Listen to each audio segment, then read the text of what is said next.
Muy buenas a todos y bienvenidos a un nuevo programa especial donde vamos a hablar de una gran telenovela, una telenovela que aquí se ha emitido en varias ocasiones en España y ha cosechado muy buenos datos de audiencia, como fue La Patrona, una telenovela que en su día estuvo protagonizada por Araceli Arámbula y Jorge Luis Pila y además contó con la participación antagónica de Christian Bach. Para hablar de esta telenovela tengo aquí conmigo a Antonio. Muy buenas tardes, Antonio. Buenas tardes. Y bueno, pues vamos a empezar hablando de esta telenovela, esta adaptación de Valentina Párraga de la telenovela venezolana Ana Doña. Bueno, tú que la has visto, ¿qué nos puedes contar? ¿Qué te ha parecido esta novela? Mira, yo descubrí la novela porque estaba buscando información sobre el Conde de Montecristo y vi que había adaptaciones en formato telenovela donde la venganza la realizaba una mujer y me despertó la curiosidad, me llamó mucho la atención y la verdad es que la vi y yo creo que es una de las mejores novelas que yo he visto en la última década. Es una novela que O sea, tiene... ¿te ha gustado, no? Me ha encantado, me ha encantado. Es de esas novelas que no te deja dormir hasta que no la acabas. Sí, exactamente. Porque creo Es una novela que te engancha capítulo a capítulo, ¿verdad? capítulo a capítulo, sí. Además, es una novela que no tiene... que tiene toques originales en el sentido de que pues no es una novela, la típica novela que tiene dudas de paternidad, eh, en fin, ahí exceptuando quizá la breve duda sobre la paternidad de David, que se resuelve pronto porque descubrimos que Fernando es quien abusó de Gabriela, y el engaño de Antonia a Aníbal haciéndole creer que Ricardo es su hijo, que también se resolvió muy pronto, no tiene más confusiones de ese tipo. Aún así, tiene una trama intensa, tiene una trama que atrapa. El personaje de Christian Bach llena toda la novela. Yo creo que la villana es de lo mejor que hay en la novela. No sé lo que opinas tú. Pero a mí me parece que Antonia Guerra es un gran personaje. Es un personaje que el espectador llega a odiar. Y Christian Bach, fíjate que Christian Bach tiene una dilatada carrera. Yo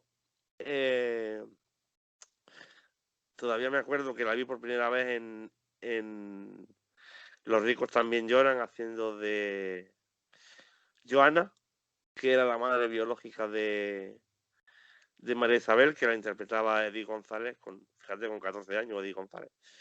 Y después en Pura Sangre, que la transmitieron aquí en la 2, estoy hablando del año 80, y es una de esas actrices que tiene una voz súper característica, una voz que se te queda.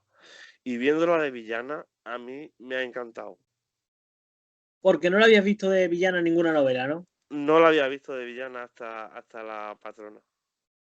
Bueno, Está pues también por ahí la impostora, que tiene también un magnífico papel, pero yo creo que La Patrona es que a veces es la, y sin a veces, es la protagonista, ella sola. sí, se puede decir un poco que es como la antagonista de la novela. No, es la antagonista realmente, pero Sí, bueno, pero que no es, por ejemplo, está el papel de antagonista y de villana, que en plan la villana es la villana, villana punto, que no tiene nada de protagonista, y la antagonista, que digamos que es la mala, pero que tiene también un peso protagónico. pero tiene peso, pero peso. Además, cuando Gabriela vuelve convertida en Verónica Dantes, el enfrentamiento entre las dos fieras es apasionante, es apasionante. Son dos dignas rivales. Yo siempre lo digo Y bueno, yo creo que aquí estás de acuerdo conmigo en que para que una novela sea un éxito, como fue en su día La Patrona, y para que sea buena, tiene que tener unos protagonistas con mucho peso y una villana que tenga todavía peso y que también pues esté disputándose ahí con los protagonistas o con la protagonista ese control, ese tire y Por afloja durante toda la supuesto, novela. Y yo por creo que aquí supuesto. eh, la pareja protagonista fue muy buena, la verdad, pero hablando de las dos mujeres, Araceli Arámbula hizo un personaje impresionante, la verdad es que para mí lo bordó, y Christian Bach hizo otro personaje impresionante. Y cuando estaban las dos en pantalla, es que saltaban chispas. Saltaban chispas, saltaban chispas. Bueno, saltan chispas todavía cuando la vuelve a revivir, ¿no? Mm, Además, la historia, fíjate que toman como base, como tú bien has dicho antes, La Dueña, telenovela venezolana de 1984, protagonizada por Amanda Gutiérrez. Y aunque la historia en sí no tiene nada que ver, o sea, lo único que tiene en común es el encierro en el manicomio de la protagonista por las ambiciones de sus enemigos. El resto de la historia no tiene absolutamente nada que ver en el sentido de que te decía antes, en La Dueña sí hay. La Dueña que la he podido ver en internet, en el canal de YouTube Amanda Gutiérrez Fans, y a quien tenga curiosidad yo se la recomiendo, solamente para comparar. Y también es otra gran novela, pero tiene ese toque tradicional donde ahí la protagonista sí tiene unos padres que no sabe quiénes son, pero que están junto a ella todo el rato, en fin, ellos tampoco lo saben, en fin, todo ese lío familiar que nos presenta una telenovela y que sin embargo en La Patrona queda muy en segundo plano. Y lo interesante de la novela de la Patrona es la acción. Y como te decía, la historia de la dueña que se desarrolla entre 1929 y 1940. En 1929 es cuando encierran a Adriana en el manicomio, de 1940 cuando sale. La historia en sí no tiene nada que ver, pero sí se nota cómo han tomado las tramas internas de algunos personajes y las han adaptado, y en lugar de hacer un simple remake, han hecho una auténtica obra maestra. Si comparamos los personajes de la dueña con sus equivalentes en La Patrona, como el propio Alejandro, Patricia, Ricardo, eh, Francisca, en fin, son personajes a los que les ves su origen en la dueña, pero que están totalmente actualizados al siglo XXI y tienen su apasionante historia renovada, modelada al público actual. Y bueno, te quería preguntar un poquito, Antonio, un poco hablando de la novela en sí. Bueno, yo una de las cosas que más disfruté, no sé si lo disfrutaste en su momento, fue cuando Gabriela, ya convertida en Verónica, sale, viene con todo su poder al pueblo y empieza poco a poco a dividir a sus enemigos y a enfrentarlos para ella destruirlos. Mira, Porque momento, hay un dicho muy popular, perdón que te interrumpa, Antonio, no hay te un preocupes. dicho muy popular que se dice, divide y vencerás. Y Sí, eso fue lo sí, que Verónica aplicó aquí, que dividía a sus enemigos y poco a poco fue uno a uno atacándolo. claro, pero fíjate que esa fase tiene dos partes. Cuando ella llega efectivamente a San Pedro del Oro, y además la llegada cuando organiza la fiesta para recibirlos a todos, este es un momento culminante de la novela. Y cómo empieza efectivamente a dividir a sus enemigos, los lobos, como los llama, los están devorando entre ellos, pero llega, a su culmen cuando a la propia Gabriela sin quererlo, le toca también parte de esa venganza, que es cuando mueren. Yo creo que para mí es uno de los momentos más crueles de la novela y una de las villanías más infames de Antonia Guerra, cuando mueren Max y Valentina. Sí, En ese momento, a Gabriela, barra Verónica, le ha tocado vivir a alguien de su familia, le ha salpicado la, la venganza. Y entonces, a partir de ahí, tenemos la segunda fase. A pesar de que ya ella siga dividiendo a sus enemigos, digamos que es cuando empieza a dudar realmente de lo que está haciendo. Porque, ya digo, ella no sospechaba que sus planes de venganza iban a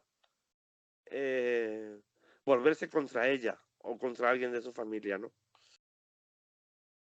exactamente. Y eso fue un momento muy duro y yo creo Muy que duro. determinante también para el devenir de la novela. Yo no esperaba que el fin de Valentina fuera ese, sinceramente. No lo esperaba. Yo creo que ninguno esperábamos que ese fuera a ser su final, de Valentín y Max. ¿Cómo? Que no, que yo creo que ninguno de los que estábamos viendo la novela Ah, pensábamos no. nunca que iba a ser el final. No, no, no, no, no, ninguno, ninguno. O sea, yo, en fin, que, o sea, es que la actitud de Antonia para deshacerse de quien le estorbaba no tenía límites, no tenía límites. Pero yo jamás me imaginé que Valentina y Max iban a terminar de esa manera tan cruel, tan cruel. Y claro, en ese momento, Verónica, Gabriela Verónica, eh, pues realmente es un momento muy duro para ella porque o sea, se ha muerto su hermano por culpa de sus planes. Exactamente. Además, lo de la tiranía de la villana de Antonia prácticamente se deja palpable desde el primer segundo de la novela, cuando mata Desde el a primer su marido, segundo. Sí, sí, sí, sí, sí. Cuando que mata. ya no la presentan ahí, Claro, como que va a ser una villana de armas tomar. sí, sí, sí, sí. Tiene ese inicio, el cómo, cómo vuelve alcohólico a Fernando para que no, en fin, para que no recuerde bien lo que está, ¿no? Sí, Eh, Cómo maltrata a la pobre Julia.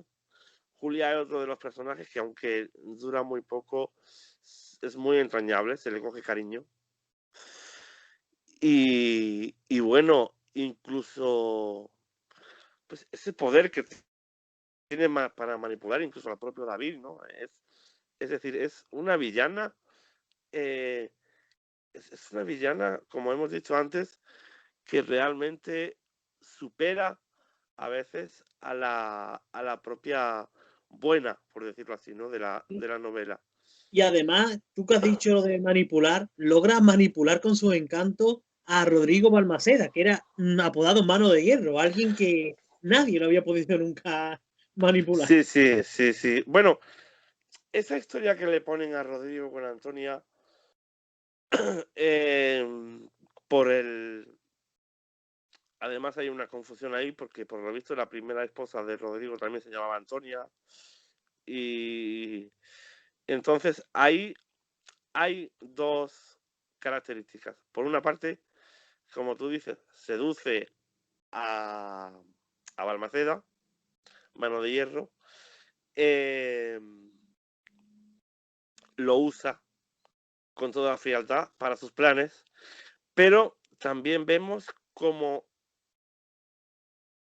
el lado humano, el lado humano de que, digamos que ahí el sentimiento que tiene por Rodrigo sí es, ella realmente sí se enamora de él, o parece que sí, no lo ve como ha visto al resto de los hombres de su vida, ¿no? Sí, Entonces, ahí se monta la, la dualidad de cómo incluso estando enamorada, es capaz de usar ese sentimiento para la maldad. Exactamente, exactamente.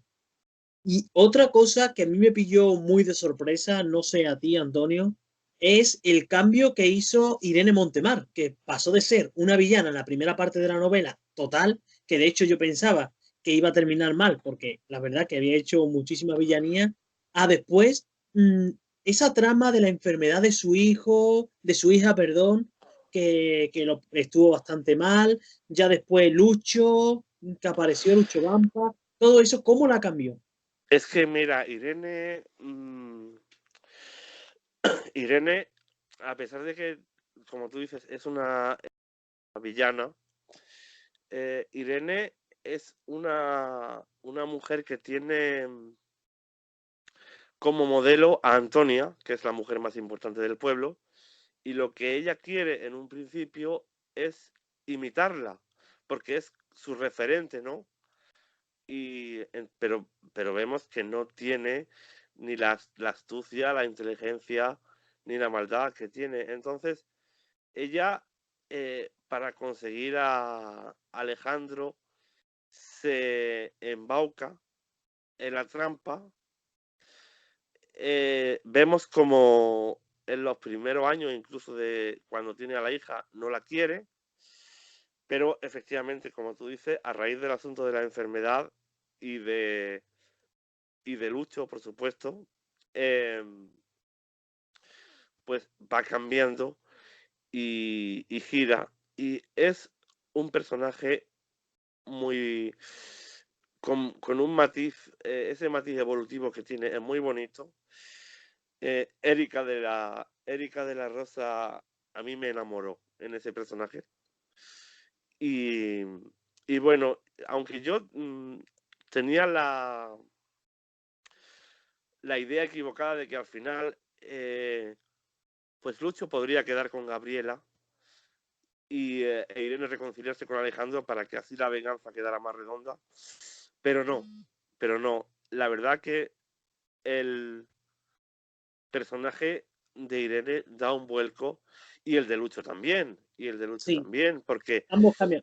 porque Pero tú fíjate que en esta novela también, normalmente en todas las novelas, todos están enamorados de la protagonista porque es la más bonita y todas están enamorados del galán porque es el más guapo. Sin embargo, sí, aquí vemos cómo son seres humanos cuyos sentimientos van cambiando a lo largo de la historia, ¿no? así, así. Y me gustó mucho por eso mismo, porque le da ese toque de humanidad a los De personajes. humanidad, Ya sí, sí, sí, sí, has sí. hablado antes, porque lo hemos comentado antes, lo de Antonia, que cuando se enamora de Balmaceda, o al menos lo parece, se le ve ese toque de humanidad ante una mujer que era de hierro, parecía una mujer, una piedra fría, que no tenía sentimientos por nadie.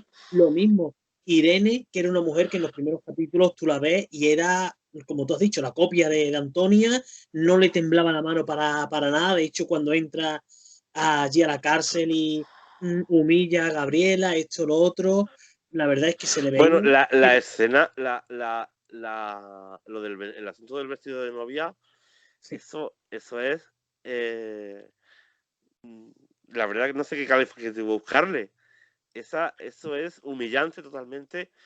Yo no sé si más para Irene como para Gabriela, porque es que ni siquiera el vestido de novia es suyo. sí, sí, pero era en plan como una pequeña venganza de Irene de Claro, restregarle que vas a poder ir ahí y yo voy a salirme con las mías, me he casado, no sé qué, me voy a casar, claro, y era claro.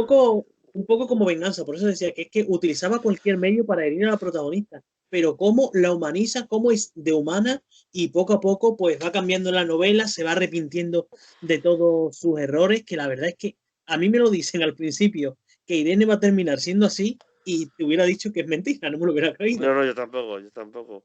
De hecho, la equivalente de la dueña, María Eugenia, que es Mariela Alcalá, por cierto, a la que todos recordarán en España por Rubí Rebelde, eh, no acaba así, ni muchísimo menos. Exactamente, por eso es que aquí hacen un remake que la verdad es Es que que no es un remake, no es un remake, es es una como una, es como una inspiración, inspiración.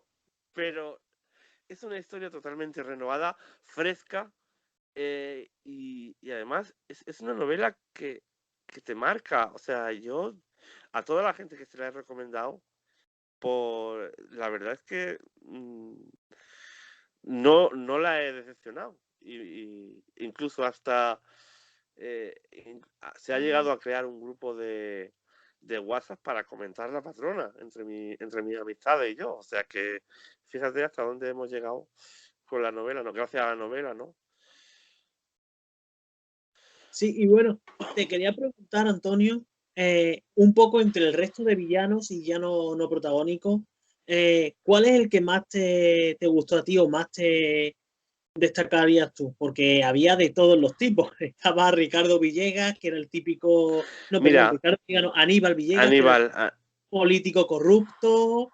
eh, estaba también por ahí el lagarto, bueno, había un oye, montón. el lagarto, lo que yo me he reído con el lagarto, con la forma de hablar. El lagarto tenía un arte.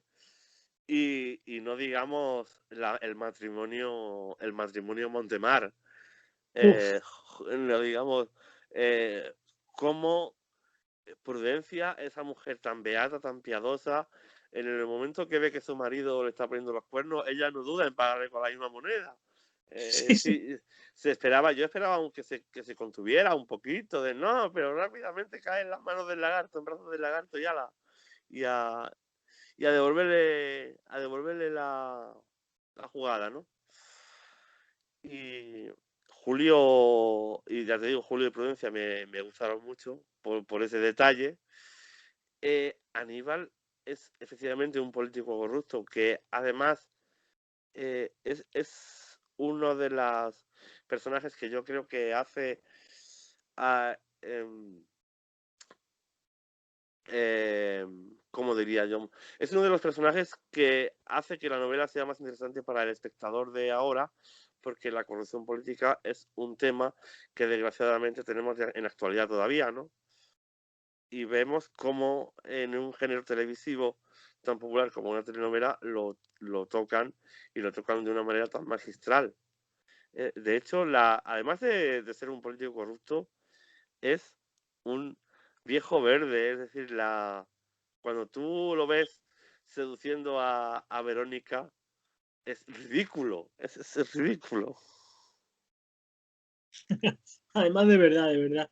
Y bueno, te quería que me contaras un poquito qué te pareció, porque hemos hablado muy sutilmente, muy rápidamente, por encima del personaje de Alejandro, el de Jorge Luis Pina, que para mí siempre lo borda, siempre su papel es muy bueno, y aquí me gustó también bastante. Sí, a mí también, a mí también. Bueno, Alejandro es un hombre que cae en la trampa también, que le preparan, llega a convencerse de que Gabriela no está mentalmente bien y de que es culpable de lo que la acusan, pero no deja de amarla. De hecho, eh, tanto cuando está con Irene como con Patricia, de la que hay mucha tela que cortar, por cierto, eh, ella realmente él está pensando siempre en Gabriela, en Gabriela. Él sobrevive a los encuentros sexuales, por decirlo así, y amorosos, porque realmente con quien está en la mente es por Gabriela, ¿no? Y luego, cuando vuelve Verónica, él, yo creo que se da cuenta de que es Gabriela mucho antes de lo que realmente creemos. Sí, es como que se da cuenta, pero como que Pero no no, termina no de acaba de aceptarlo. creérselo, no acaba de Sí, aceptarlo, ¿no? sí, exactamente, yo pienso igual. Yo me dio esa sensación, me dio la sensación de que él se dio cuenta de que más bien su corazón fue el que se dio cuenta de Sí, que era Gabriela, pero su cabeza es la que le decía, no, espérate porque Gabriela está muerta. claro, porque además el montaje de del entierro que hacen, ¿no? Con la medalla que le quitó la enfermera, Sí, era, ¿no? enfermera, La, sí, enfermera o la- senadora, algo de eso. claro, para hacer creer que estaba muerta, pues es que el engaño les quedó perfecto. Pero claro, él, su corazón, como tú dices, le decía que no, que era ella. Y más a partir del encuentro del beso para poder obtener el mechón de cabello para la prueba de ADN, para resolver la duda de Ricardo y Alejandro si realmente eran hermanos o no, ¿no? A partir de Exactamente. ese momento es cuando ya él empieza a sospechar cada vez más que se trata de que Verónica y Dantes y Gabriela Suárez son la misma persona. Exactamente, exactamente. Y bueno, un poco ya para finalizar, Antonio, me gustaría pues preguntarte, bueno, el motivo por el que tú recomendarías ver esta telenovela a alguien que no la haya visto y que diga, bueno, pues no sé, tengo la duda de si verla o no verla. ¿Por qué la recomendaría? Pues mira, yo la recomendaría porque es una telenovela, como he dicho antes, intensa. Tiene una trama que te atrapa desde el minuto uno. El hecho de que la mujer sea la que lleve a cabo la venganza siempre es atractivo. Y porque que las historias que cuenta de los personajes son muy humanas. El espectador, si no es con una, es con otra, siempre hay algo que lo identifica o algo o que, o que algo que lo atrapa, ¿no? No me gustaría finalizar sin hablar de la pareja Patricia Ricardo, un poquito, Habla, habla, sí, sí. porque Patricia es para mí el personaje más interesante de toda la novela en cuanto a su trama íntima. Es una mujer moderna, es una mujer eh, sin prejuicios, aparentemente, hasta que llega el embarazo, ¿no? Y es una mujer muy ardiente, muy pasional. Claro, para tapar el asunto del embarazo, pues se casa con un hombre que es impotente. Fíjate cómo se refleja el tema de la impotencia en el hombre, que es un tema que hay que guardar en secreto, porque es eh, no sé, como Sí, como un tema que avergüenza. un tema que avergüenza en público. Y sin embargo, la esterilidad de Julia, aunque no sea lo mismo, pero es un tema similar, que está dentro del mismo contexto, sí se puede pregonar a los cuatro vientos, ¿no? Entonces, como Patricia, esa mujer apasionada, ardiente, que necesita satisfacer sus necesidades, al principio no le importa ni siquiera acostarse con el marido de su hermana, pero poco a poco, conforme va conviviendo con Ricardo, se va enamorando de él y va aprendiendo, a pesar de que la historia, a esperar, ¿no? A pesar de que la historia de la impotencia de Ricardo a mí no me gusta cómo se resuelve. Quiero decir, el asunto de Inés es un asunto que para película erótica está muy bien, pero para telenovela yo creo que podrían haber buscado otra solución. De hecho, el personaje equivalente de la dueña de Ricardo no es impotente, simplemente es homosexual y que evidentemente se casa con la mujer para tapar el embarazo, pero también para taparse a sí mismo, porque en 1940, pues un homosexual, pues imagínate cómo estaba visto, ¿no? Claro, al transformar la homosexualidad del personaje original, Abelardo, en la impotencia de Ricardo, es, yo creo que porque los guionistas pretendían que esa pareja quedara bien, quedara junta, pero para mí el desarrollo, o sea, cómo se cura de la impotencia de Ricardo, creo que es lo más flojo de la novela. A mí no me ha gustado cómo se ha abordado ese tema. No sé lo que opinas tú. Sí, bueno, es verdad que quizás un poquito la trama un poquito más floja y un poquito la que se queda así un poco más cogida con alfileres, como suele decir. Sí, sí, aunque ya te digo, Alexandra de la Mora en esa novela me ha enamorado yo, es la actriz que más me ha enamorado de esa novela. Qué gran actriz, qué gran personaje el de Patricia. En fin, yo estaba deseando que llegara el capítulo en el que de verdad ya pudieran ellos hacer el amor y que Patricia se realizara como mujer en todos los sentidos, la pobre. Sí, la verdad es que sí. Y bueno, Antonio, pues casi que nos quedamos sin tiempo, así que nada, agradecerte que hayas estado aquí conmigo esta tarde charlando de esta gran novela. Agradecerte a ti y estoy a tus órdenes, a tu disposición para cualquier otra historia, pues que nuestros oyentes, pues con nuestro comentario, pues ojalá se animen a ver las novelas que comentamos.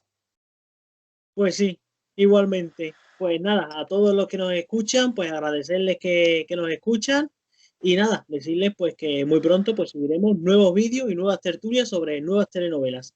Hasta pronto.